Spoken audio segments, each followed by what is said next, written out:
Good morning and happy Tuesday. Today is going to be a beautiful day. Why? Because I choose to make it a beautiful day. And I encourage all of you to do the same. It's time to enjoy your tea with tea on this Talk Therapy Tuesday. My name is Tanya McLean-Nicholas, licensed marriage family therapist and owner of Renewed Hope Counseling. Today I'm talking about the effects of caregiving on mental health and well-being. So grab your tea or your coffee, whichever you prefer, and let's dig in. I often use the analogy with my clients, and you may have heard it a dozen times, of being on an airplane. And as the wonderful flight attendants review safety rules and regulations, they touch on what happens when an airplane loses oxygen. There's going to be this oxygen mask that descends in front of you. As we all know, the first rule is to put on our oxygen mask before we assist anyone else. It is only when we first help ourselves can we effectively help others. Caring for yourself is one of the most important things you can do, but also the most forgotten when you're a caregiver. However, studies show that when you take care of yourself, the people we care for benefit as well. For older adults that are caring for their spouses who suffer from illnesses such as Alzheimer's disease or dementia, they experience prolonged stress, physical exhaustion, and not to mention deterioration due to their own vulnerabilities that come with age. All of these risk factors can place the caregiver at risk for significant health problems, as well as an earlier death. For younger adults who have assumed a caregiving role for their parent or parents, and are trying to juggle work, raising their children, and other responsibilities, they're at increased risk for depression, chronic illness, and a possible decline in their quality of life. Despite all the risk factors, caregivers are less likely to attend to their own health and well-being while managing the caregiving responsibilities. Many have reported a lack of sleep, failure to exercise, poor eating habits, failure to seek medical attention when they're ill, or even social isolation. Caregivers can also be at risk for substance abuse and use due to their inability to cope. Caregiving is an emotional roller coaster. On the one hand, caring for your family member demonstrates love and commitment and can be very rewarding. On the other hand, it will be exhausting, worrisome, and stressful.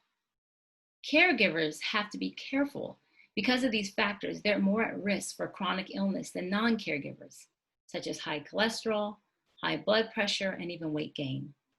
So it is imperative to take responsibility for your health. You cannot control the impact or outcome of your loved one's health. However, you can make a decision to get your needs met. So how do you do this? Well, first of all, let's examine what is keeping you or getting in the way of you caring for yourself. Some of us have had a lifelong challenge of putting our needs on the back burner and tending to others first. Ask yourself, what good am I to someone if I become ill while trying to take care of them? Probably not very good. So what is in the way? Do you think you're being selfish? Does it scare you to think of your needs? Do you have trouble asking for what you need? Feel inadequate? Do you feel you have to prove your worth to the person you're caring for and therefore overexert yourself? All of these negative thoughts and beliefs and behaviors cause caregivers to continue to do what they cannot do and control what they cannot control, therefore resulting in feelings of failure, guilt, and the possibility of ignoring your needs. Secondly, when you figure out what negative beliefs and barriers are preventing your self-care, let's now find ways to reduce personal stress. Much of our stress is caused by our perception of our situation. This is where that example of seeing the glass half full versus half empty may be helpful. Instead of looking at our situation as to what we can't do or what we don't have, how about seeing what we do have control over in a situation? It's easy to get frustrated in a situation and see no options. Ask yourself, what do I have control over? What small changes can I make? Is it taking naps? 15 minutes a day of meditation, gardening, prayer, walking? How about having tea or coffee with a friend? You don't have to think big. Small changes make big differences. Another helpful idea would be to set goals around our needs. Set a goal to take a break. Engage in an activity that would make you feel better. Sometimes it's hard to accomplish goals because they're too big to work on at once. Break them up into small pieces and consider realistic steps to reaching those goals. For example, take a 15-minute break 2 times over the next 7 days. That's a small goal. Finally, asking and accepting help. The most common response that caregivers give when asked if they need anything is typically, "Nah, I'm good."